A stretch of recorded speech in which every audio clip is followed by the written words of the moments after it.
Amos പ്രവാചകന്റെ പുസ്തകം 1-ാം അധ്യായം. ജനതകളുടെ മേൽ വിധി. തെക്കോവയിലെ ആട്ടിടയന്മാരിൽ ഒരുവനായ ആമോസിന്റെ വാക്കുകൾ. യൂദാ രാജാവായ ഉസ്സിയായുടെയും ഇസ്രായേൽ രാജാവും യോവാഷിന്റെ പുത്രനുമായ ജെറൊബോവാമിന്റെയും കാലത്ത് ഭൂകമ്പത്തിന് 2 വർഷം മുമ്പ് ഇസ്രായേലിനെ കുറിച്ച് അവനുണ്ടായ അരുളപ്പാട്. അവൻ പറഞ്ഞു, സിയോനിൽ നിന്ന് കർത്താവ് ഗർജിക്കുന്നു, ജെറുസലേമിൽ നിന്ന് അവിടുന്ന് അരുളി ചെയ്യുന്നു. ഇടയന്മാരുടെ മേച്ചിൽ സ്ഥലങ്ങൾ വിലപിക്കുന്നു, കാർമൽ മലയുടെ മുകൾ പരപ്പ് കരിയുന്നു. കർത്താവ് അരുളി ചെയ്യുന്നു, ദമാസ്കസ് ആവർത്തിച്ച് ചെയ്ത അതിക്രമങ്ങൾക്കുള്ള ശിക്ഷ ഞാൻ പിൻവലിക്കുകയില്ല. കാരണം അവർ ഗിലെയാദിനെ ഇരുമ്പ് മെതിവണ്ടികൊണ്ട് മെതിച്ചു. ആകയാൽ ഞാൻ ഹസായേലിന്റെ ഭവനത്തിന്മേൽ അഗ്നി അയക്കും. ബൻഹദാദിന്റെ ശക്തിദുർഗങ്ങളെ അത് വിഴുങ്ങിക്കളയും. ദമാസ്കസിന്റെ ഓടാമ്പൽ ഞാൻ ഒടിക്കും. ആവെൻ താഴ്വരയിൽ നിന്ന് അതിലെ നിവാസികളെ ഞാൻ വിച്ഛേദിക്കും. ബത്തേദനിൽ നിന്ന് ചെങ്കോൽ ഏന്തുന്നവനെയും. സിറിയക്കാർ കീറിലേക്ക് പ്രവാസികളായി പോകും. കർത്താവ് അരുളി ചെയ്യുന്നു, ഗാസ ആവർത്തിച്ച് ചെയ്ത അതിക്രമങ്ങൾക്കുള്ള ശിക്ഷ ഞാൻ പിൻവലിക്കുകയില്ല. കാരണം ഏദോമിന് വിട്ടുകൊടുക്കാൻ വേണ്ടി ഒരു ജനത്തെ മുഴുവൻ അവർ തടവുകാരായി കൊണ്ടുപോയി. ഗാസായുടെ മതിലിന്മേൽ ഞാൻ അഗ്നി അയക്കും. അവളുടെ ശക്തിദുർഗങ്ങളെ അത് വിഴുങ്ങിക്കളയും. അഷ്ദോദിൽ നിന്ന് അതിലെ നിവാസികളെ ഞാൻ വിച്ഛേദിക്കും. അഷ്കലോണിൽ നിന്ന് ചെങ്കോൽ ഏന്തുന്നവനെയും. എക്രോണിനെതിരെ ഞാൻ കൈ ഉയർത്തും. ഫിലിസ്ത്യരിൽ അവശേഷിക്കുന്നവർ നശിക്കും. ദൈവമായ കർത്താവാണ് അരുളി ചെയ്യുന്നത്. കർത്താവ് അരുളി ചെയ്യുന്നു, ടൈർ ആവർത്തിച്ച് ചെയ്ത അതിക്രമങ്ങൾക്കുള്ള ശിക്ഷ ഞാൻ പിൻവലിക്കുകയില്ല. കാരണം അവർ ഒരു ജനത്തെ മുഴുവൻ ഏദോമിന് ഏൽപ്പിച്ചു കൊടുത്തു. സാഹോദര്യത്തിന്റെ ഉടമ്പടി അവർ വിസ്മരിച്ചു. ആകയാൽ ഞാൻ ടൈറിന്റെ മതിലിന്മേൽ അഗ്നി അയക്കും. അവളുടെ ശക്തിദുർഗങ്ങളെ അത് വിഴുങ്ങിക്കളയും. കർത്താവ് അരുളി ചെയ്യുന്നു, ഏദോം ആവർത്തിച്ച് ചെയ്ത അതിക്രമങ്ങൾക്ക് ശിക്ഷ ഞാൻ പിൻവലിക്കുകയില്ല. കാരണം അവൻ സഹോദരനെ വാളുമേന്തി അനുധാവനം ചെയ്തു, തെല്ലും കരുണ കാണിച്ചില്ല. അവന്റെ കോപം കെടാതെ ജ്വലിച്ചു നിന്നു, ക്രോധം ആളിക്കത്തിക്കൊണ്ടിരുന്നു. തേമാനുമേൽ ഞാൻ അഗ്നി അയക്കും. ബോസ്രായുടെ ശക്തിദുർഗങ്ങളെ അത് വിഴുങ്ങിക്കളയും. കർത്താവ് അരുളി ചെയ്യുന്നു, അമ്മോന്യർ ആവർത്തിച്ച് ചെയ്ത അതിക്രമങ്ങൾക്കുള്ള ശിക്ഷ ഞാൻ പിൻവലിക്കുകയില്ല. കാരണം അവർ അതിർത്തി വിസ്തൃതമാക്കാൻ ഗിലെയാദിൽ വന്ന് ഗർഭിണികളുടെ ഉദരം പിളർന്നു. ആകയാൽ ഞാൻ റബ്ബായുടെ മതിലിന്മേൽ അഗ്നി അയക്കും. അവളുടെ ശക്തിദുർഗങ്ങളെ അത് വിഴുങ്ങിക്കളയും. യുദ്ധദിനത്തിൽ അട്ടഹാസവും ചുഴലിക്കാറ്റിന്റെ ദിനത്തിൽ കൊടുങ്കാറ്റും അതിന് അകമ്പടി സേവിക്കും. അവരുടെ രാജാവ് നാടുകടത്തപ്പെടും. അവനും പ്രഭുക്കന്മാരും ഒരുമിച്ച് തന്നെ. കർത്താവാണ് അരുളി ചെയ്യുന്നത്. ആമോസ് പ്രവാചകന്റെ പുസ്തകം 2-ാം അധ്യായം. മൊവാബിനെതിരെ. കർത്താവ് അരുളി ചെയ്യുന്നു, മൊവാബ് ആവർത്തിച്ച് ചെയ്ത അതിക്രമങ്ങൾക്കുള്ള ശിക്ഷ ഞാൻ പിൻവലിക്കുകയില്ല. കാരണം അവൻ ഏദോം രാജാവിന്റെ അസ്ഥികൾ കത്തിച്ച് ചാമ്പലാക്കി. മൊവാബിന്റെ മേൽ ഞാൻ അഗ്നി അയക്കും. കെറിയോത്തിന്റെ ശക്തിദുർഗങ്ങളെ അത് വിഴുങ്ങും. ആർപ്പുവിളികളുടെയും അട്ടഹാസങ്ങളുടെയും കാഹളധ്വനിയുടെയും ഇടയിൽ മൊവാബ് നശിച്ചു പോകും. അവരുടെ ഇടയിൽ നിന്ന് രാജാവിനെ ഞാൻ വിച്ഛേദിച്ചു കളയും. അവനോടൊപ്പം അവന്റെ പ്രഭുക്കന്മാരെയും ഞാൻ വധിക്കും. കർത്താവാണ് അരുളി ചെയ്യുന്നത്. യൂദായ്ക്ക് ശിക്ഷ. കർത്താവ് അരുളി ചെയ്യുന്നു, യൂദ ആവർത്തിച്ച് ചെയ്ത അതിക്രമങ്ങൾക്കുള്ള ശിക്ഷ ഞാൻ പിൻവലിക്കുകയില്ല. അവർ കർത്താവിന്റെ നിയമത്തെ പരിത്യജിച്ചു. അവിടുത്തെ കൽപ്പനകൾ അനുസരിച്ചില്ല. അവരുടെ പൂർവികന്മാർ പിൻചെന്ന വ്യാജദേവന്മാർ അവരെ വഴിതെറ്റിച്ചു. യൂദായ്ക്ക് മേൽ ഞാൻ അഗ്നി അയക്കും. ജെറുസലേമിന്റെ ശക്തിദുർഗങ്ങളെ അത് വിഴുങ്ങും. ഇസ്രായേലിനെ വിധിക്കുന്നു. കർത്താവ് അരുളി ചെയ്യുന്നു, ഇസ്രായേൽ ആവർത്തിച്ച് ചെയ്ത അതിക്രമങ്ങൾക്കുള്ള ശിക്ഷ ഞാൻ പിൻവലിക്കുകയില്ല. അവർ നീതിമാന്മാരെ വെള്ളിക്ക് വിൽക്കുന്നു, ഒരു ജോഡി ചെരുപ്പിന് സാധുക്കളെയും. പാവപ്പെട്ടവരുടെ തല അവർ പൂഴിയിൽ ചവിട്ടി മെതിക്കുന്നു. ദരിദ്രരെ വഴിയിൽ നിന്ന് തള്ളി മാറ്റുന്നു. അപ്പനും മകനും ഒരേ യുവതിയെ പ്രാപിക്കുന്നു. അങ്ങനെ അവർ എന്റെ വിശുദ്ധനാമത്തിന് കളങ്കം വരുത്തുന്നു. പണയം കിട്ടിയ വസ്ത്രം വിരിച്ച് ഓരോ ബലിപീഠത്തിനും അരികിൽ അവർ ശയിക്കുന്നു. പിഴയായി ഈടാക്കിയ മദ്യം അവർ തങ്ങളുടെ ദേവന്റെ ആലയത്തിൽ വെച്ച് പാനം ചെയ്യുന്നു. ദേവദാരു പോലെ ഉയരവും കരുവേലകം പോലെ കരുത്തുമുണ്ടായിരുന്ന അമ്മോര്യരെ ഞാൻ അവരുടെ മുമ്പിൽ വെച്ച് തകർത്തു. മുകളിൽ അവരുടെ ഫലവും താഴെ അവരുടെ വേരുകളും ഞാൻ നശിപ്പിച്ചു. ഈജിപ്ത് ദേശത്തു നിന്ന് നിങ്ങളെ മോചിപ്പിച്ച് മരുഭൂമിയിലൂടെ 40 വർഷം നയിച്ച് അമ്മോര്യരുടെ ഭൂമി ഞാൻ നിങ്ങൾക്ക് സ്വന്തമായി നൽകി. നിങ്ങളുടെ മക്കളിൽ ചിലരെ പ്രവാചകന്മാരായും നിങ്ങളുടെ യുവാക്കന്മാരിൽ ചിലരെ നാസിർ വ്രതക്കാരായും ഞാൻ ഉയർത്തി. ഇസ്രായേൽ ജനമേ, ഇത് വാസ്തവമല്ലേ? കർത്താവാണ് അരുളി ചെയ്യുന്നത്. എന്നാൽ നാസിർ വ്രതക്കാരെ നിങ്ങൾ വീഞ്ഞു കുടിപ്പിച്ചു, പ്രവാചകന്മാരോട് പ്രവചിക്കരുതെന്ന് കൽപ്പിച്ചു. കറ്റകൾ നിറഞ്ഞ വണ്ടി കീഴോട്ടമരുന്നതുപോലെ ഞാൻ നിങ്ങളെ മണ്ണിനോട് ചേർത്ത് ഞെരിക്കും. ഓടുന്നവൻ അവനെ അവന്റെ ശീഘ്രത രക്ഷിക്കുകയില്ല. ശക്തന്മാരുടെ ശക്തി നിലനിൽക്കുകയില്ല. കരുത്തിന് ജീവൻ രക്ഷിക്കാനാവില്ല. വില്ലാളികൾ ചെറുത്തു നിൽക്കുകയില്ല. ശീഘ്രഗാമികൾ ഓടി രക്ഷപ്പെടുകയില്ല. അശ്വാരൂഢന് ജീവൻ രക്ഷിക്കാനാവില്ല. കരുത്തരിൽ ചങ്കൂറ്റമുള്ളവർ പോലും അന്ന് നഗ്നരായി പലായനം ചെയ്യും. കർത്താവാണ് അരുളി ചെയ്യുന്നത്. ആമോസ് പ്രവാചകന്റെ പുസ്തകം 3-ാം അധ്യായം. ഇസ്രായേൽ ജനമേ, ഈജിപ്തിൽ നിന്ന് കർത്താവ് മോചിപ്പിച്ച ഇസ്രായേൽ ഭവനം മുഴുവനുമെതിരെ അവിടുന്ന് അരുളി ചെയ്യുന്ന വചനം ശ്രവിക്കുവിൻ. ഭൂമിയിലുള്ള സകല ജനതകളിലും വെച്ച് നിങ്ങളെ മാത്രമാണ് ഞാൻ സ്വന്തമായി ഗണിച്ചത്.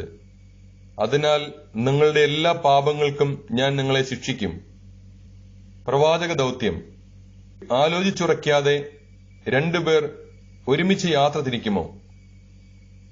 ഇരയെ കാണാതെ വനത്തിൽ സിംഹം ഗർജിക്കുമോ? എന്തിനെയെങ്കിലും പിടിയിലൊതുക്കാതെ സിംഹക്കുട്ടി ഗുഹയിൽ അലറുമോ? കെണിയൊരുക്കാതെ പക്ഷി കെണിയിൽപ്പെടുമോ? ഒന്നും കുടുങ്ങാതെ കെണി വീഴുമോ? പട്ടണത്തിൽ കാഹളധ്വനി കേട്ടാൽ ജനങ്ങൾ ഭയപ്പെടാതിരിക്കുമോ? കർത്താവ് അയക്കാതെ പട്ടണത്തിൽ അനർത്ഥമുണ്ടാകുമോ? ദൈവമായ കർത്താവ് തന്റെ ദാസരായ പ്രവാചകന്മാർക്ക് തന്റെ രഹസ്യങ്ങൾ വെളിപ്പെടുത്താതെ ഒന്നും ചെയ്യുന്നില്ല. സിംഹം ഗർജിച്ചു, ആരാണ് ഭയപ്പെടാതിരിക്കുക? ദൈവമായ കർത്താവ് സംസാരിച്ചു, ആർക്ക് പ്രവചിക്കാതിരിക്കാൻ കഴിയും? സമരിയായുടെ നാശം. അസിറിയയിലെയും ഈജിപ്തിലെയും ശക്തിദുർഗങ്ങളിൽ പ്രഖ്യാപിക്കുക. സമരിയയിലെ മലകളിൽ ഒരുമിച്ചുകൂടുവിൻ. അവളിലെ കലഹങ്ങളും മർദ്ദനങ്ങളും കാണുവിൻ. കർത്താവ് അരുളി ചെയ്യുന്നു, അക്രമവും കവർച്ചയും കൊണ്ട് തങ്ങളുടെ കോട്ടകൾ നിറയ്ക്കുന്നവർക്ക് നീതി പ്രവർത്തിക്കാൻ അറിയുകയില്ല. അതിനാൽ ദൈവമായ കർത്താവ് അരുളി ചെയ്യുന്നു, ശത്രു നിങ്ങളുടെ ദേശം വളയും, നിങ്ങളുടെ പ്രതിരോധങ്ങൾ തകർത്ത് കോട്ടകൾ കൊള്ളയടിക്കും. കർത്താവ് അരുളി ചെയ്യുന്നു, സിംഹത്തിന്റെ വായിൽ നിന്ന് ഇടയൻ ആടിന്റെ 2 കാലോ ചെവിയുടെ അറ്റമോ വീണ്ടെടുക്കുന്നത് പോലെ സമരിയയിൽ പാർക്കുന്ന ഇസ്രായേൽ ജനം കട്ടിലിന്റെ ഒരു മൂലയും കിടക്കയുടെ ഒരറ്റവും കൊണ്ട് രക്ഷപ്പെടും. ദൈവമായ കർത്താവ് സൈന്യങ്ങളുടെ ദൈവം അരുളി ചെയ്യുന്നു, നിങ്ങൾ കേട്ട് യാക്കോബിന്റെ ഭവനത്തിനെതിരെ സാക്ഷ്യപ്പെടുത്തുവിൻ. ഇസ്രായേലിനെ അവന്റെ അതിക്രമങ്ങൾക്ക് ഞാൻ ശിക്ഷിക്കുമ്പോൾ ബethേലിലെ ബലിപീഠങ്ങൾ ഞാൻ തകർത്തു കളയും. ബലിപീഠങ്ങളുടെ വളർകോൺ ഞാൻ ഛേദിക്കും, അവ നിലം പതിക്കും. അവന്റെ ഹേമന്ത വസതികളും ഗ്രീഷ്മഭവനങ്ങളും ഞാൻ നശിപ്പിക്കും. ദന്തനിർമ്മിതമായ ഭവനങ്ങൾ തകർന്നു പോകും. മഹാസൗധങ്ങൾ നാമാവശേഷമാകും. കർത്താവാണ് അരുളി ചെയ്യുന്നത്. ആമോസ് പ്രവാചകന്റെ പുസ്തകം 4-ാം അധ്യായം. ദരിദ്രരെ പീഡിപ്പിക്കുകയും അവശരെ ചവിട്ടി അരയ്ക്കുകയും ഞങ്ങൾക്ക് കുടിക്കാൻ കൊണ്ടുവരിക എന്ന് ഭർത്താക്കന്മാരോട് പറയുകയും ചെയ്യുന്ന സമരിയയിലെ ബാഷാൻ പശുക്കളെ ശ്രവിക്കുവിൻ. ദൈവമായ കർത്താവ് തന്റെ പരിശുദ്ധിയെ സാക്ഷി നിർത്തി ശബ്ദം ചെയ്തിരിക്കുന്നു, ശത്രു നിങ്ങളെ കൊളുത്തിട്ടിഴയ്ക്കുന്ന നാൾ വരുന്നു. നിങ്ങളിൽ അവസാനത്തേതിനെയും അവർ ചൂണ്ടയിൽ കോർത്തു വലിക്കും. കർത്താവ് അരുളി ചെയ്യുന്നു, നിങ്ങൾ ഓരോരുത്തരും അടുത്തുള്ള മതിൽ പിളർപ്പുകളിലൂടെ പുറത്തു കിടക്കും. ഹർമോണിലേക്ക് നിങ്ങൾ വലിച്ചെറിയപ്പെടും. ഇസ്രായേലിന്റെ ദുശ്ശാഠ്യം. ബethേലിൽ ചെന്ന് അകൃത്യം ചെയ്യുവിൻ. ഗിൽഗാലിൽ ചെന്ന് കഴിയുന്നത്ര അകൃത്യങ്ങൾ ചെയ്യുവിൻ. പ്രഭാതം തോറും നിങ്ങളുടെ ബലികളും എല്ലാ 3-ാം ദിവസവും നിങ്ങളുടെ ദശാംശങ്ങളും കൊണ്ടുവരുവിൻ. പുളിപ്പിച്ച മാവ് കൊണ്ട് കൃതജ്ഞതാബലി അർപ്പിക്കുവിൻ. നിങ്ങളുടെ സ്വാഭീഷ്ട കാഴ്ചകൾ കൊട്ടിഘോഷിക്കുവിൻ. ഇസ്രായേൽ ജനമേ, അതാണ് നിങ്ങൾക്കിഷ്ടം. ദൈവമായ കർത്താവ് അരുളി ചെയ്യുന്നു, നിങ്ങളുടെ എല്ലാ നഗരങ്ങളിലും പല്ലിന് പണിയില്ലാതാക്കിയത് ഞാനാണ്. നിങ്ങളുടെ പാർപ്പിടങ്ങളിൽ ആഹാരത്തിന്റെ തരി പോലും ഇല്ലാതാക്കി. എന്നിട്ടും നിങ്ങൾ എന്റെ അടുത്തേക്ക് മടങ്ങി വന്നില്ല. കർത്താവ് അരുളി ചെയ്യുന്നു, കൊയ്ത്തിന് 3 മാസമുള്ളപ്പോൾ ഞാൻ മഴ മുടക്കി. ഒരു നഗരത്തിൽ മഴ പെയ്യിച്ചപ്പോൾ മറ്റൊന്നിൽ പെയ്യിച്ചില്ല. ഒരു വയലിൽ മഴ പെയ്യിച്ചപ്പോൾ മഴ ലഭിക്കാതെ മറ്റൊരു വയൽ വരണ്ടു. 2 3 നഗരങ്ങളിലുള്ളവർ ദാഹജലം പ്രതീക്ഷിച്ച് മറ്റൊരു നഗരത്തിലേക്ക് പോയി. അവിടെ അവർക്കത് തൃപ്തിയാവോളം ലഭിച്ചില്ല. എന്നിട്ടും നിങ്ങൾ എന്റെ അടുത്തേക്ക് മടങ്ങി വന്നില്ല. കർത്താവ് അരുളി ചെയ്യുന്നു, സസ്യങ്ങളെ ഉണക്കുന്ന കാറ്റുവീഴ്ച കൊണ്ടും പൂപ്പൽ രോഗങ്ങൾ കൊണ്ടും നിങ്ങളെ ഞാൻ പ്രഹരിച്ചു. തോട്ടങ്ങളും മുന്തിരിത്തോപ്പുകളും ഞാൻ ഫലശൂന്യമാക്കി. അത്തിവൃക്ഷങ്ങളും ഒലിവ് മരങ്ങളും വെട്ടുകിളികൾ നശിപ്പിച്ചു. എന്നിട്ടും നിങ്ങൾ എന്റെ അടുത്തേക്ക് മടങ്ങി വന്നില്ല. കർത്താവ് അരുളി ചെയ്യുന്നു, ഈജിപ്തിൽ ചെയ്തതുപോലെ ഞാൻ നിങ്ങളുടെ ഇടയിലേക്ക് മഹാമാരി അയച്ചു. നിങ്ങളുടെ യുവാക്കളെ ഞാൻ വാളിനിരയാക്കി. നിങ്ങളുടെ കുതിരകളെ ഞാൻ പിടിച്ചുകൊണ്ടുപോയി. പാളയങ്ങളിലെ ദുർഗന്ധം കൊണ്ട് നിങ്ങളുടെ നാസികകൾ ഞാൻ നിറച്ചു. എന്നിട്ടും നിങ്ങൾ എന്റെ അടുത്തേക്ക് മടങ്ങി വന്നില്ല. കർത്താവ് അരുളി ചെയ്യുന്നു, സോദോമിനെയും ഗോമോറയെയും ഞാൻ നശിപ്പിച്ചതുപോലെ നിങ്ങളിൽ ചിലരെയും ഞാൻ നശിപ്പിച്ചു. കത്തുന്ന തീയിൽ നിന്ന് വലിച്ചെടുത്ത കമ്പുകൾ പോലെ ആയിരുന്നു നിങ്ങൾ. എന്നിട്ടും നിങ്ങൾ എന്റെ അടുത്തേക്ക് മടങ്ങി വന്നില്ല. കർത്താവ് അരുളി ചെയ്യുന്നു, അതുകൊണ്ട് ഇസ്രായേൽ ജനമേ, ഞാൻ നിങ്ങളോട് ഇത് ചെയ്യും. ഇസ്രായേൽ ജനമേ, നിങ്ങളുടെ ദൈവത്തിന്റെ സന്ദർശന ദിനത്തിന് ഒരുങ്ങിക്കൊള്ളുവിൻ. മലകൾക്ക് രൂപം നൽകുകയും കാറ്റിനെ സൃഷ്ടിക്കുകയും മനുഷ്യന് തന്റെ ചിന്ത വെളിപ്പെടുത്തുകയും പ്രഭാതത്തെ അന്ധകാരമാക്കുകയും ഭൂമിയുടെ ഉന്നത തലങ്ങളിൽ സഞ്ചരിക്കുകയും ചെയ്യുന്ന ഒരുവനുണ്ട്. സൈന്യങ്ങളുടെ ദൈവമായ കർത്താവെന്നാണ് അവിടുത്തെ നാമം. ആമോസ് പ്രവാചകന്റെ പുസ്തകം 5-ാം അധ്യായം. അനുതപിക്കുക, ഇസ്രായേൽ ഭവനമേ, നിങ്ങളെക്കുറിച്ചുള്ള എന്റെ വിലാപഗാനം കേൾക്കുക. ഇസ്രായേൽ കന്യക വീണുപോയിരിക്കുന്നു. അവൾ ഇനി എഴുന്നേൽക്കുകയില്ല. അവൾ സ്വദേശത്ത് പരിത്യക്തയായി കിടക്കുന്നു. എഴുന്നേൽപ്പിക്കാൻ ആരുമില്ല. ദൈവമായ കർത്താവ് അരുളി ചെയ്യുന്നു, 1000 പേരെ അണിനിരത്തിയ ഇസ്രായേൽ നഗരത്തിൽ 100 പേർ മാത്രം അവശേഷിക്കും. 100 പേരെ അണിനിരത്തിയ നഗരത്തിൽ 10 പേർ മാത്രം അവശേഷിക്കും. ഇസ്രായേൽ ഭവനത്തോട് കർത്താവ് അരുളി ചെയ്യുന്നു, എന്നെ അന്വേഷിക്കുവിൻ, നിങ്ങൾ ജീവിക്കും. ബethേലിനെ അന്വേഷിക്കുകയോ ഗിൽഗാലിൽ പ്രവേശിക്കുകയോ ബേർഷബായിലേക്ക് കടക്കുകയോ അരുത്. കാരണം ഗിൽഗാൽ നാടുകടത്തപ്പെടും, ബethേൽ ശൂന്യമാകും. ന്യായത്തെ കീഴ്മേൽ മറിക്കുകയും നീതിയെ നിലത്തെറിയുകയും ചെയ്യുന്നവരെ, കർത്താവിനെ അന്വേഷിക്കുവിൻ, നിങ്ങൾ ജീവിക്കും. അല്ലെങ്കിൽ അവിടുന്ന് അഗ്നി പോലെ ജോസഫിന്റെ ഭവനത്തിന് നേരെ പുറപ്പെട്ട് അതിനെ വിഴുങ്ങിക്കളയും. ബethേലിൽ ഒരുവനും അത് കെടുത്താനാവുകയില്ല. കാർത്തികയെയും മകയിരത്തെയും സൃഷ്ടിക്കുകയും കൂരിരുട്ടിനെ പ്രഭാതമായി മാറ്റുകയും പകലിനെ രാത്രിയാക്കുകയും സമുദ്രജലത്തെ വിളിച്ചുവരുത്തി ഭൂതലമാകെ വർഷിക്കുകയും ചെയ്യുന്ന അവിടുത്തെ നാമം കർത്താവെന്നാണ്. പ്രബലർക്കെതിരെ അവിടുന്ന് സംഹാരശക്തി മിന്നൽ വേഗത്തിൽ അയക്കുന്നു. അത് അവരുടെ കോട്ടകൾ തകർക്കുന്നു. നഗരകവാടത്തിൽ ന്യായം വിധിക്കുന്നവരെ അവർ ദ്വേഷിക്കുന്നു. സത്യം പറയുന്നവരെ അവർ ജിഗുപ്സയോടെ നോക്കുന്നു. ദരിദ്രനെ ചവിട്ടി അരയ്ക്കുകയും അവനിൽ നിന്ന് അന്യായമായി ഗോതമ്പ് ഈടാക്കുകയും ചെയ്ത നിങ്ങൾ ചെത്തിയൊരുക്കിയ കല്ലുകൊണ്ട് മാളിക പണിയുന്നു. എന്നാൽ നിങ്ങൾ അതിൽ വസിക്കുകയില്ല. മനോജ്ഞമായ മുന്തിരിത്തോപ്പുകൾ നിങ്ങൾ നട്ടുവളർത്തുന്നു. എന്നാൽ അതിലെ വീഞ്ഞ് നിങ്ങൾ കുടിക്കുകയില്ല. നിങ്ങളുടെ അതിക്രമങ്ങൾ എത്രയെന്നും നിങ്ങളുടെ പാപങ്ങൾ എത്ര ഗൗരവമേറിയതെന്നും എനിക്കറിയാം. നിങ്ങൾ നീതിമാന്മാരെ പീഡിപ്പിക്കുകയും കോഴ വാങ്ങുകയും നിരാലംബർക്ക് നീതി നിഷേധിക്കുകയും ചെയ്യുന്നു. ഇക്കാലത്ത് വിവേകി മൗനം പാലിക്കുന്നു. കാലം ദുഷിച്ചതാണ്. തിന്മയല്ല, നന്മ അന്വേഷിക്കുവിൻ, നിങ്ങൾ ജീവിക്കും.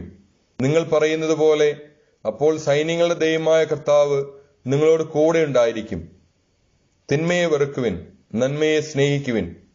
നഗരകവാടത്തിൽ നീതി സ്ഥാപിക്കുവിൻ. സൈന്യങ്ങളുടെ ദൈവമായ കർത്താവ് ജോസഫിന്റെ സന്തതികളിൽ അവശേഷിക്കുന്നവരോട് കരുണ കാട്ടാൻ കനിഞ്ഞേക്കും. അതിനാൽ കർത്താവ് സൈന്യങ്ങളുടെ ദൈവമായ കർത്താവ് അരുളി ചെയ്യുന്നു, തെരുവുകളിൽ നിന്ന് വിലാപമുയരും, എല്ലാ വീഥികളിൽ നിന്ന് അവർ ഹാ കഷ്ടമെന്ന് പ്രലപിക്കും. അവർ കർഷകരെ കരയാനും വിലാപ വിദഗ്ധരെ വിലപിക്കാനും വിളിക്കും. മുന്തിരിത്തോപ്പുകളിൽ വിലാപമുയരും, കാരണം ഞാൻ നിങ്ങളുടെ ഇടയിലൂടെ കടന്നുപോകും. കർത്താവ് അരുളി ചെയ്യുന്നു, കർത്താവിന്റെ ദിനത്തിനായി കാത്തിരിക്കുന്നവരെ നിങ്ങൾക്ക് ദുരിതം. എന്തിനാണ് നിങ്ങൾക്ക് കർത്താവിന്റെ ദിനം? അത് അന്ധകാരമാണ്, പ്രകാശമല്ല. സിംഹത്തിന്റെ വായിൽ നിന്ന് രക്ഷപ്പെട്ട് കരടിയുമായി കണ്ടുമുട്ടുന്നത് പോലെയോ, വീട്ടിലെത്തി ചുമരിൽ കൈചേർത്ത് ചാരി നിൽക്കുമ്പോൾ സർപ്പദർശനം ഏൽക്കുന്നത് പോലെയോ ആയിരിക്കും അത്. കർത്താവിന്റെ ദിനം പ്രകാശമല്ല, അന്ധകാരമാണ്, പ്രകാശലേശമില്ലാത്ത തമസാണ്. നിങ്ങളുടെ ഉത്സവങ്ങളോട് എനിക്ക് വെറുപ്പാണ്, അവജ്ഞയാണ്. നിങ്ങളുടെ സമ്മേളനങ്ങളിൽ എനിക്ക് പ്രസാദമില്ല. നിങ്ങൾ ദഹനബലികളും ധാന്യബലികളും അർപ്പിച്ചാലും ഞാൻ സ്വീകരിക്കുകയില്ല. സമാധാന ബലിയായി നിങ്ങൾ അർപ്പിക്കുന്ന കൊഴുത്ത മൃഗങ്ങളെ ഞാൻ നോക്കുകയില്ല. നിങ്ങളുടെ ഗാനങ്ങളുടെ ശബ്ദം എനിക്ക് കേൾക്കേണ്ട, നിങ്ങളുടെ വീണാനാദം ഞാൻ ശ്രദ്ധിക്കുകയില്ല. നീതി ജലം പോലെ ഒഴുകട്ടെ, സത്യമൊരിക്കലും വറ്റാത്ത നീർച്ചാല് പോലെയും. ഇസ്രായേൽ ജനമേ, മരുഭൂമിയിൽ കഴിച്ച 40 വർഷം നിങ്ങൾ എനിക്ക് ബലികളും കാഴ്ചകളും അർപ്പിച്ചുവോ? നിങ്ങളുണ്ടാക്കിയ നിങ്ങളുടെ രാജദേവനായ സക്കൂത്തിനെയും നക്ഷത്രദേവനായ കൈവാനെയും ചുമന്നുകൊണ്ടു പോകുവിൻ. ദമാസ്കസിന് അപ്പുറത്തേക്ക് നിങ്ങളെ ഞാൻ പ്രവാസികളായി അയക്കും. കർത്താവ് അരുളി ചെയ്യുന്നു, സൈന്യങ്ങളുടെ ദൈവമെന്നാണ് അവിടുത്തെ നാമം. ആമോസ് പ്രവാചകന്റെ പുസ്തകം 6-ാം അധ്യായം. വ്യർത്ഥമായ സുരക്ഷിതത്വം. സിയോനിൽ സ്വസ്ഥത അനുഭവിക്കുന്നവരും സമരിയാഗിരിയിൽ സുരക്ഷിതരും ജനതകളിൽ അഗ്രഗണ്യരും ഇസ്രായേൽ ഭവനം സഹായാർത്ഥം സമീപിക്കുന്നവരുമായ നിങ്ങൾക്ക് ദുരിതം. നിങ്ങൾ കാൽനയിൽ ചെന്ന് നോക്കുവിൻ. അവിടെ നിന്ന് മഹത്തായ ഹമാത്തിലേക്കും ഫിലിസ്ത്യരുടെ ഗത്തിലേക്കും ചെല്ലുവിൻ. അവ ഈ രാജ്യങ്ങളെക്കാൾ മെച്ചപ്പെട്ടവയോ? അതോ അവരുടെ ദേശം നിങ്ങളുടേതിനേക്കാൾ വിശാലമോ? ആപത്ത് ദിനത്തെ അകറ്റി നിർത്താമെന്ന് നിങ്ങൾ വിചാരിക്കുന്നുവോ? അക്രമത്തിന്റെ വാഴ്ചയെ നിങ്ങൾ വിളിച്ചു വരുത്തുകയാണ്. ദന്തനിർമ്മിതമായ തൽപ്പങ്ങളിൽ വിരിച്ച മെത്തകളിൽ നിവർന്ന് ശയിക്കുകയും ആട്ടിൻപറ്റത്തിൽ നിന്ന് കുഞ്ഞാടുകളെയും കാലിക്കൂട്ടത്തിൽ നിന്ന് പശുക്കിടാങ്ങളെയും ഭക്ഷിക്കുകയും ചെയ്യുന്നവർക്ക് ദുരിതം. വീണാനാദത്തോടൊത്ത് അവർ വ്യർത്ഥഗീതങ്ങൾ ആലപിക്കുന്നു. ദാവീദിനെ പോലെ അവർ പുതിയ സംഗീതോപകരണങ്ങൾ കണ്ടുപിടിക്കുന്നു. ചഷകങ്ങളിൽ വീഞ്ഞു കുടിക്കുകയും വിശിഷ്ട ലേപനങ്ങൾ പൂശുകയും ചെയ്യുന്ന അവർ ജോസഫിന്റെ നാശം ഗണ്യമാക്കുന്നില്ല. അതിനാൽ അവരായിരിക്കും ആദ്യം പ്രവാസികളാവുക. നിങ്ങളുടെ വിരുന്നും മധുരോത്സവവും അവസാനിക്കാറായി. ദൈവമായ കർത്താവ് തന്റെ നാമത്തിൽ സത്യം ചെയ്തിരിക്കുന്നു, യാക്കോബിന്റെ അഹങ്കാരം എനിക്ക് അറപ്പാണ്. അവന്റെ ശക്തിദുർഗങ്ങളെ ഞാൻ വെറുക്കുന്നു. നഗരത്തെയും അതിലുള്ള എല്ലാറ്റിനെയും ഞാൻ ശത്രുവിന് ഏൽപ്പിച്ചു കൊടുക്കും. സൈന്യങ്ങളുടെ ദൈവമായ കർത്താവ് അരുളി ചെയ്യുന്നു, ഒരു വീട്ടിൽ 10 പേർ ശേഷിച്ചാലും അവർ മരിക്കും. ശവദാഹം നടത്താൻ കടപ്പെട്ട ബന്ധു മൃതദേഹം സംസ്കരിക്കാൻ എടുത്തുകൊണ്ടു പോകുമ്പോൾ വീടിന്റെ ഉൾമുറിയിൽ ഇരിക്കുന്നവനോട് നിന്നോടൊപ്പം ഇനി ആരെങ്കിലും ഉണ്ടോ എന്ന് ചോദിക്കും. അവൻ മറുപടി പറയും, ഇല്ല, നാം കർത്താവിന്റെ നാമം ഉച്ചരിക്കരുത്. ഇതാ കർത്താവ് കൽപ്പിക്കുന്നു, മാളികകൾ തകർന്നടിയുന്നു, ചെറിയ വീടുകൾ ധൂളിയാകുന്നു. പാറകളിലൂടെ കുതിര പായുമോ? കടലിൽ കാള പൂട്ടുമോ? നിങ്ങൾ ന്യായത്തെ വിഷമാക്കി കളഞ്ഞു, നീതിയുടെ ഫലത്തെ കാഞ്ഞിരമാക്കി. നിങ്ങൾ ലോദെബാറിൽ ആഹ്ലാദിക്കുകയും ഞങ്ങളുടെ കഴിവുകളാൽ ഞങ്ങൾ കർണായും അധീനമാക്കിയെന്ന് പറയുകയും ചെയ്യുന്നു. സൈന്യങ്ങളുടെ ദൈവമായ കർത്താവ് അരുളി ചെയ്യുന്നു, ഇസ്രായേൽ ഭവനമേ, നിനക്കെതിരായി മറ്റൊരു ജനതയെ ഞാൻ ഉയർത്തും. ഹാമാത്തിലെ കവാടങ്ങൾ തുടങ്ങി അരാബായിലെ അരുവി വരെ അവർ നിങ്ങളെ ഞെരുക്കും. ആമോസ് പ്രവാചകന്റെ പുസ്തകം 7-ാം അധ്യായം. ദർശനങ്ങൾ. ദൈവമായ കർത്താവ് എനിക്കൊരു ദർശനം നൽകി. രാജവിഹിതമായ പുല്ല് അരിഞ്ഞതിനു ശേഷം അത് വീണ്ടും മുളച്ചു തുടങ്ങിയപ്പോൾ അവിടുന്ന് ഇതാ വെട്ടുക്കിളിപ്പറ്റത്തെ സൃഷ്ടിക്കുന്നു. അവ നാട്ടിലുള്ള പുല്ലെല്ലാം തിന്നൊടുക്കിയപ്പോൾ ഞാൻ പറഞ്ഞു, ദൈവമായ കർത്താവെ, മാപ്പു നൽകുക, ഞാൻ യാചിക്കുന്നു. യാക്കോബിന് എങ്ങനെ നിലനിൽക്കാനാവും? അവൻ തീരെ ചെറിയവനല്ലേ? കർത്താവ് അതിനെക്കുറിച്ച് അനുതപിച്ചു. ഒരിക്കലും അത് സംഭവിക്കുകയില്ലെന്ന് അവിടുന്ന് അരുളി ചെയ്തു. ദൈവമായ കർത്താവ് എനിക്കൊരു ദർശനം നൽകി. ഇതാ, അവിടുന്ന് അഗ്നി അയച്ച് ശിക്ഷിക്കാനൊരുങ്ങുന്നു. അഗ്നി അഗാധങ്ങളെ വിഴുങ്ങിയിട്ട് ഭൂമിയെ ദഹിപ്പിക്കാൻ തുടങ്ങി. അപ്പോൾ ഞാൻ പറഞ്ഞു, ദൈവമായ കർത്താവെ, മതിയാക്കുക, ഞാൻ യാചിക്കുന്നു. യാക്കോബ് എങ്ങനെ നിലനിൽക്കും? അവൻ തീരെ ചെറിയവനല്ലേ? കർത്താവ് അതിനെക്കുറിച്ച് അനുതപിച്ചു. ഒരിക്കലും അത് സംഭവിക്കുകയില്ല, ദൈവമായ കർത്താവ് അരുളി ചെയ്തു. അവിടുന്ന് എനിക്ക് മറ്റൊരു ദർശനം നൽകി. ഇതാ, തൂക്കുകട്ടയുടെ സഹായത്തോടെ പണിതുയർത്ത ഒരു മതിലിനോട് ചേർന്ന് കർത്താവ് കയ്യിൽ ഒരു തൂക്കുകട്ടയുമായി നിൽക്കുന്നു. അവിടുന്ന് ചോദിച്ചു, ആമോസ്, നീ എന്ത് കാണുന്നു? ഒരു തൂക്കുകട്ട എന്ന് ഞാൻ പറഞ്ഞു. കർത്താവ് തുടർന്നു, കണ്ടാലും എന്റെ ജനമായ ഇസ്രായേലിന് മധ്യേ ഞാനൊരു തൂക്കുകട്ട പിടിക്കും. ഇനിമേൽ ഞാൻ അവരെ വെറുതെ വിടുകയില്ല. ഞാൻ ഇസ്ഹാക്കിന്റെ പൂജാഗിരികൾ നിർജ്ജനവും ഇസ്രായേലിലെ ആരാധനാ കേന്ദ്രങ്ങൾ ശൂന്യവുമാക്കും. ജെറോബോവാമിന്റെ ഭവനത്തിനെതിരെ ഞാൻ വാളുമായി വരും. ആമോസിന് ബethേലിൽ മുടക്ക്. അപ്പോൾ ബethേലിലെ പുരോഹിതനായ അമാസിയ ഇസ്രായേൽ രാജാവായ ജെറോബോവാമിന്റെ അടുത്ത് ആളയച്ചു പറഞ്ഞു, ആമോസ് നിനക്കെതിരെ ഇസ്രായേൽ ഭവനത്തിന്റെ മധ്യേ ഗൂഢാലോചന നടത്തിയിരിക്കുന്നു. അവന്റെ വാക്കുകൾ പൊറുക്കാൻ നാടിന് കഴിയുന്നില്ല. കാരണം ജെറോബോവാം വാളിനിരയാകും. ഇസ്രായേൽ സ്വന്തം നാട്ടിൽ നിന്ന് പ്രവാസത്തിലേക്ക് പോകുമെന്ന് ആമോസ് പറയുന്നു. അമാസിയ ആമോസിനോട് പറഞ്ഞു, ദീർഘദർശി യൂദാ നാട്ടിലേക്ക് ഓടുക, അവിടെ പ്രവചിച്ച് അഹർവൃത്തി കഴിച്ചുകൊള്ളുക. ഇനിമേൽ ബethേലിൽ പ്രവചിക്കരുത്. ഇത് രാജാവിന്റെ ശ്രീകോവിലും രാജ്യത്തിന്റെ ക്ഷേത്രവുമാണ്. ആമോസ് മറുപടി പറഞ്ഞു, ഞാനൊരു പ്രവാചകനല്ല, പ്രവാചക പുത്രനുമല്ല. ഞാൻ ആട്ടിടയനാണ്. സിക്കമൂർ മരം വെട്ടിയൊരുക്കുകയായിരുന്നു എന്റെ ജോലി. ആടുമേയിച്ചു നടന്ന എന്നെ വിളിച്ച് കർത്താവ് അരുളി ചെയ്തു, എന്റെ ജനമായ ഇസ്രായേലിൽ ചെന്ന് പ്രവചിക്കുക. അതിനാൽ ഇപ്പോൾ കർത്താവിന്റെ വാക്ക് കേൾക്കുക. ഇസ്രായേലിനെതിരെ പ്രവചിക്കരുതെന്നും ഇസ്ഹാക്കിന്റെ ഭവനത്തിനെതിരെ പ്രസംഗിക്കരുതെന്നും നീ പറയുന്നു. അതിനാൽ കർത്താവ് അരുളി ചെയ്യുന്നു, നിന്റെ ഭാര്യ നഗരത്തിൽ വേശ്യയായിത്തീരും. നിന്റെ പുത്രന്മാരും പുത്രികളും വാളിനിരയാകും. നിന്റെ ഭൂമി അളന്നു പങ്കിടും. അശുദ്ധ ദേശത്ത് കിടന്ന് നീ മരിക്കും. ഇസ്രായേൽ തീർച്ചയായും സ്വദേശം വിട്ട് പ്രവാസത്തിലേക്ക് പോകും.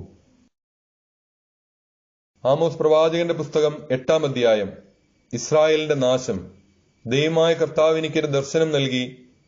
ഇതാ, ഒരു കുട്ട നിറയെ ഗ്രീഷ്മഫലങ്ങൾ. അവിടുന്ന് എന്നോട് ചോദിച്ചു, ആമോസ്, നീ എന്ത് കാണുന്നു? ഒരു കുട്ട ഗ്രീഷ്മഫലങ്ങൾ. ഞാൻ മറുപടി പറഞ്ഞു. കർത്താവ് അരുളി ചെയ്തു, എന്റെ ജനമായ ഇസ്രായേലിന്റെ അവസാനം വന്നു കഴിഞ്ഞു. ഇനിമേൽ ഞാൻ അവരെ വെറുതെ വിടുകയില്ല. കർത്താവ് അരുളി ചെയ്യുന്നു, കൊട്ടാരത്തിൽ നിന്നുയരുന്ന ഗാനങ്ങൾ അന്ന് വിലാപങ്ങളായി പരിണമിക്കും. മൃതദേഹങ്ങൾ അനവധിയായിരിക്കും. എല്ലായിടത്തും അവ ചിതറിക്കിടക്കും. എവിടെയും മൂകത. ദരിദ്രരെ ചവിട്ടിമെതിക്കുകയും പാവപ്പെട്ടവരെ നശിപ്പിക്കുകയും ചെയ്യുന്നവരെ കേൾക്കുവിൻ. ധാന്യങ്ങൾ വിറ്റഴിക്കേണ്ടതിന് അമാവാസി കഴിയുന്നതെപ്പോൾ? ഗോതമ്പ് വിൽക്കേണ്ടതിനും ഏഫ ചെറുതാക്കുന്നതിനും ഷെക്കൽ വലുതാക്കുന്നതിനും കള്ളത്തുലാസുകൊണ്ട് കച്ചവടം ചെയ്യുന്നതിനും ദരിദ്രരെ വെള്ളിക്കും നിരാലംബരെ ഒരു ജോടി ചെരുപ്പിനും വിലയ്ക്ക് വാങ്ങേണ്ടതിനും പതിര് വിറ്റഴിക്കേണ്ടതിനും സാബത്ത് കഴിയുന്നതെപ്പോൾ എന്ന് നിങ്ങൾ ചോദിക്കുന്നു. യാക്കോബിന്റെ അഭിമാനമാണേ, കർത്താവ് ശബ്ദം ചെയ്യുന്നു, അവരുടെ പ്രവൃത്തികൾ ഞാൻ ഒരു നാളും മറക്കുകയില്ല. ഇത് നിമിത്തം ഭൂമി ഇളകി മറിയുകയും ഭൂവാസികൾ വിലപിക്കുകയും ചെയ്യുകയില്ലേ? ദേശം മുഴുവൻ നൈൽ പോലെ പതഞ്ഞു പൊങ്ങും. ഈജിപ്തിലെ നൈൽ പോലെ ഇളകിമറിയും. ദൈവമായ കർത്താവ് അരുളി ചെയ്യുന്നു, അന്ന് മധ്യാഹ്നത്തിൽ സൂര്യൻ അസ്തമിക്കും. നട്ടുച്ചയ്ക്ക് ഞാൻ ഭൂമിയെ അന്ധകാരത്തിലാഴ്ത്തും. നിങ്ങളുടെ ഉത്സവ ദിനം മരണദിനമായും ഗാനങ്ങൾ വിലാപമായും ഞാൻ മാറ്റും. സകലരെയും ഞാൻ ചാക്കുടിപ്പിക്കും. എല്ലാ ശിരസും കഷണ്ടിയാക്കും. അത് ഏകജാതിനെക്കുറിച്ചുള്ള വിലാപം പോലെയാകും. ആ ദിനം അവസാനം വരെ തിക്തമായിരിക്കും. ദൈവമായ കർത്താവ് അരുളിച്ചെയ്യുന്നു, ദേശത്ത് ഞാൻ ക്ഷാമം അയക്കുന്ന നാളുകൾ വരുന്നു. ഭക്ഷണക്ഷാമമോ ദാഹജലത്തിനുള്ള വറുതിയോ അല്ല, കർത്താവിന്റെ വചനം ലഭിക്കാത്തതുകൊണ്ടുള്ള ക്ഷാമമായിരിക്കുമത്. അന്ന് അവർ കടൽ മുതൽ കടൽ വരെയും വടക്കു മുതൽ കിഴക്ക് വരെയും അലഞ്ഞു നടക്കും. കർത്താവിന്റെ വചനം തേടി അവർ ഉഴലുമെങ്കിലും കണ്ടെത്തുകയില്ല. അന്ന് സുന്ദരികളായ കന്യകമാരും യുവാക്കളും ദാഹം കൊണ്ട് മൂർച്ഛിച്ചു വീഴും. ദാനിന്റെ ദൈവമാണേ, ബേർഷെബായുടെ മാർഗമാണേ എന്ന് പറഞ്ഞ് സമരിയായിലെ അഷീമാ ദേവതയുടെ പേരിൽ സത്യം ചെയ്യുന്നവർ നിലംപതിക്കും. അവർ ഒരിക്കലും എഴുന്നേൽക്കുകയില്ല. ആമോസ് പ്രവാചകന്റെ പുസ്തകം 9-ാം അധ്യായം. ബലിപീഠത്തിനരികെ കർത്താവ് നിൽക്കുന്നത് ഞാൻ കണ്ടു. അവിടുന്ന് അരുളിച്ചെയ്തു, പൂമുഖം കുലുങ്ങുമാറ് പോതികയെ ഊക്കോടെ അടിക്കുക, എല്ലാവരുടെയും തലയിൽ അത് തകർന്നു വീഴട്ടെ. അവശേഷിക്കുന്നവരെ ഞാൻ വാളിനിരയാക്കും. ഒരുവനും ഓടിയൊളിക്കുകയില്ല, ഒരുവനും രക്ഷപ്പെടുകയില്ല. അവർ പാതാളത്തിലേക്ക് തുരന്നിറങ്ങിയാലും ഞാൻ അവരെ പിടിക്കും. ആകാശത്തിലേക്ക് അവർ കയറിപ്പോയാലും അവിടെ നിന്ന് ഞാൻ അവരെ വലിച്ചു താഴെയിറക്കും. കാർമൽ ശൃംഗത്തിൽ ഒളിച്ചാലും അവിടെ നിന്ന് ഞാൻ അവരെ തിരഞ്ഞു പിടിക്കും. എന്റെ കണ്ണിൽ പെടാത്ത വിധം ആഴിയുടെ അഗാധത്തിൽ അവർ ഒളിച്ചിരുന്നാലും സർപ്പത്തിന് ഞാൻ കൽപ്പന കൊടുക്കും, അതവരെ ദംശിക്കും. ശത്രുക്കൾ അവരെ പ്രവാസികളായി പിടിച്ചുകൊണ്ടുപോയാലും ഖഡ്ഗങ്ങളോട് ഞാൻ ആജ്ഞാപിക്കും, അതവരെ വധിക്കും. അവരുടെ മേൽ ഞാൻ ദൃഷ്ടി പതിക്കും, നന്മയ്ക്കല്ല തിന്മയ്ക്ക്. സൈന്യങ്ങളുടെ ദൈവമായ കർത്താവ് ഈ ഭൂമിയെ സ്പർശിക്കുമ്പോൾ അത് ഉരുകിപ്പോകുന്നു. അതിലെ നിവാസികൾ ആർത്തരായി കേഴുന്നു. അത് മുഴുവൻ നൈൽ പോലെ, അത് ഈജിപ്തിലെ നൈൽ പോലെ പതഞ്ഞു പൊങ്ങുകയും താഴുകയും ചെയ്യും. ആകാശങ്ങളിൽ തന്റെ ഉന്നത മന്ദിരം തീർക്കുകയും ഭൂമിയുടെ മേൽ കമാനം നിർമ്മിക്കുകയും കടൽ ജലത്തെ വിളിച്ച് ഭൂതലത്തിൽ വർഷിക്കുകയും ചെയ്യുന്ന അവിടുത്തെ നാമം കർത്താവെന്നാണ്. കർത്താവ് അരുളിച്ചെയ്യുന്നു, ഇസ്രായേൽ ജനമേ, നിങ്ങൾ എനിക്ക് എത്യോപ്യക്കാരെ പോലെ അല്ലയോ? ഇസ്രായേൽക്കാരെ ഈജിപ്തിൽ നിന്നും, ഫിലിസ്ത്യരെ കഫ്തോറിൽ നിന്നും, സിറിയക്കാരെ കീറിൽ നിന്നും കൊണ്ടുവന്നത് ഞാനല്ലയോ? ഇതാ പാപപങ്കിലമായ രാജ്യത്തിന്റെ മേൽ ദൈവമായ കർത്താവിന്റെ ദൃഷ്ടി പതിഞ്ഞിരിക്കുന്നു. ഭൂമുഖത്തു നിന്ന് ഞാൻ അതിനെ നശിപ്പിക്കും. എന്നാൽ യാക്കോബിന്റെ ഭവനത്തെ പൂർണ്ണമായും നശിപ്പിക്കുകയില്ല. കർത്താവാണിത് അരുളിച്ചെയ്യുന്നത്. ജനതകളുടെ ഇടയിൽ ഇസ്രായേൽ ഭവനത്തെ ഞാൻ അടിച്ചു ചിതറിക്കും. അരിപ്പ കൊണ്ടെന്ന പോലെ അവരെ ഞാൻ അരിക്കും. ഒരു മണൽത്തിരി പോലും താഴെ വീഴുകയില്ല. എന്റെ ജനത്തിനിടയിലുള്ള പാപികൾ മുഴുവൻ വാളാൽ ദഹിനിക്കപ്പെടും. തിന്മ തങ്ങളെ കീഴടക്കുകയോ എതിർക്കുക പോലുമോ ചെയ്യുകയില്ലെന്ന് അവർ പറഞ്ഞു. ഇസ്രായേലിന്റെ പ്രതീക്ഷ, അന്ന് ദാവീദിന്റെ വീണുപോയ കൂടാരത്തെ ഞാൻ ഉയർത്തും. കേടുപാടുകൾ തീർത്ത് വീണ്ടും അതിനെ പഴയ കാലത്തെന്ന പോലെ പണിതുയർത്തും. അപ്പോൾ ഏദോമിൽ അവശേഷിക്കുന്നവരെയും എന്റെ നാമത്തിൽ അറിയപ്പെട്ടിരുന്ന ജനതകളെയും അവർ കൈവശമാക്കും. ഇത് ചെയ്യുന്ന കർത്താവാണ് അരുളിച്ചെയ്യുന്നത്. കർത്താവ് അരുളിച്ചെയ്യുന്നു, ആ ദിനങ്ങൾ ആസന്നമായി. അന്ന് ഉഴവുകാരൻ കൊയ്ത്തുകാരനെയും മുന്തിരി മെതിക്കുന്നവൻ വിതക്കാരനെയും പിന്നിലാക്കും. പർവ്വതങ്ങൾ പുതുവീഞ്ഞു പൊഴിക്കും, മലകളിൽ അത് കവിഞ്ഞൊഴുകും. എന്റെ ജനമായ ഇസ്രായേലിന്റെ ഐശ്വര്യം ഞാൻ പുനഃസ്ഥാപിക്കും. തകർന്ന നഗരങ്ങൾ പുനരുദ്ധരിച്ച് അവർ അതിൽ വസിക്കും. മുന്തിരിത്തോപ്പുകൾ നട്ടുപിടിപ്പിച്ച് അവർ വീഞ്ഞു കുടിക്കും. അവർ തോട്ടങ്ങളുണ്ടാക്കി ഫലം ആസ്വദിക്കും. അവർക്ക് നൽകിയ ദേശത്ത് ഞാൻ അവരെ നട്ടുവളർത്തും. ആരും അവരെ പിഴുതെറിയുകയില്ല. ദൈവമായ കർത്താവാണ് അരുളിച്ചെയ്യുന്നത്.